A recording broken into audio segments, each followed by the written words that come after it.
Hey everybody, we are on type 2 of constructions in all things algebra, geometry basics, right at the end of unit number 1. This is perpendicular through a point on a line. And it's very, very similar if you saw my last one of making a perpendicular bisector on a segment.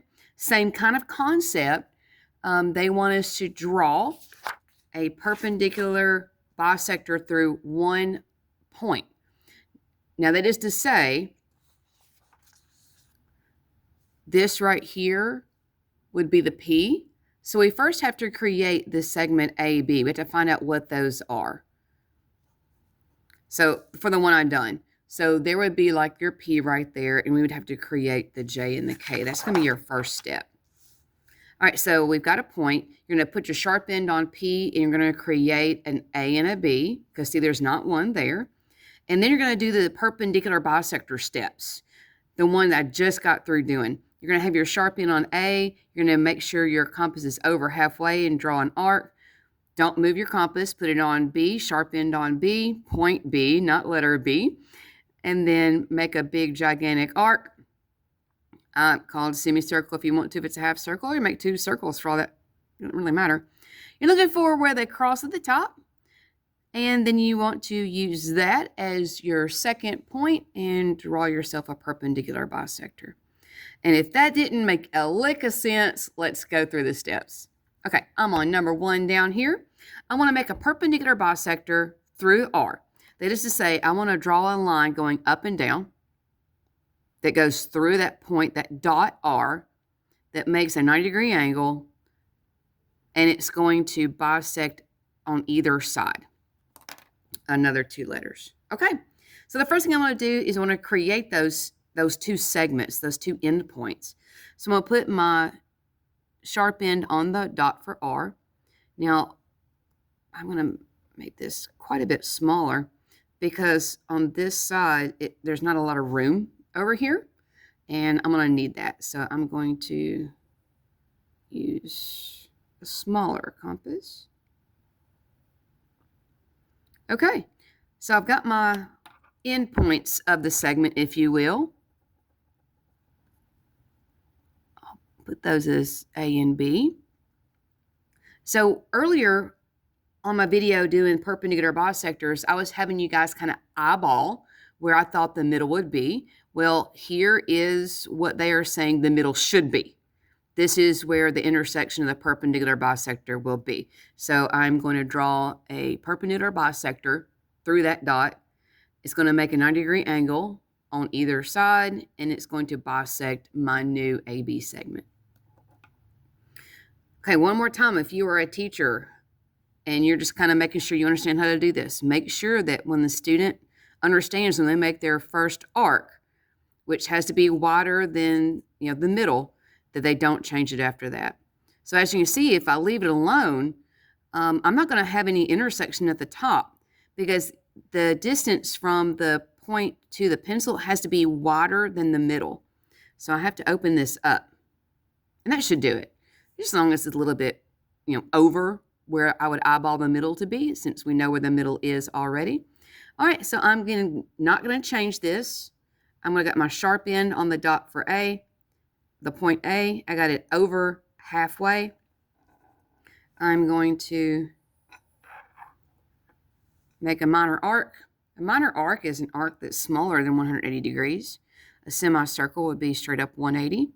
And then a major arc would be something that's bigger than 180. All right, I'm going to do the same thing with my sharp end on B. Now, they didn't do that up top. They just did an intersection at the top, but I have made my life quite nice. I now have 3 intersection points. Just like in the perpendicular bisector, I have an intersection above the segment. I have an intersection below the segment. And now I already know where the middle is, whereas before I was guessing until I found it.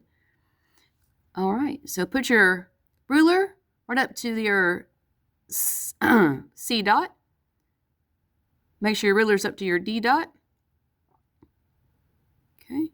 And then again, we already know the middle, so the dot for R should be right there in line. And there it is, you guys. Perpendicular bisector through one dot on a line. I've got a 90-degree angle, and the distance from AR is the same to BR, or whatever letters you chose to use. I'm going to do the same thing for number 2, but I'm going to turn my paper sideways to make my life quite easier.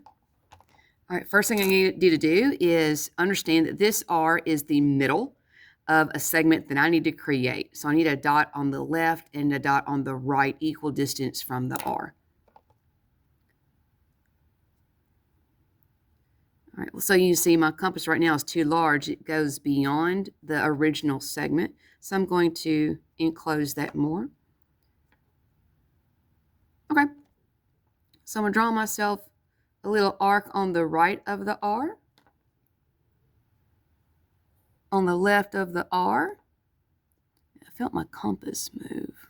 Yeah, I guess that's all right. I guess I'm imagining things. I'm going to call this A, that intersection B. Now, if I were to leave it like this, okay, this is the same distance. And remember, once you have it on your dot A, your point A, this has to be over halfway. Because R is the middle, I need there to be an intersection at the top. And if I leave it right now, the two arcs that I make will just meet at R. And I need it to have another reference point for the intersection. So I'm going to open this up so it's a little bit more than halfway. Now that I've got it set, now don't change it. All right, so I'm going to have a minor arc. Do the same thing on the dot B, minor arc. There I have an intersection above the segment AB and also one below. So I'm going to call this C at the top, intersection D at the bottom. And now I've got 3 reference points. 2 is good. It only takes 2 to make a line. 3 is better. Minimum 2. 3 is better. That's why your algebra, oh Lord, how did that happen?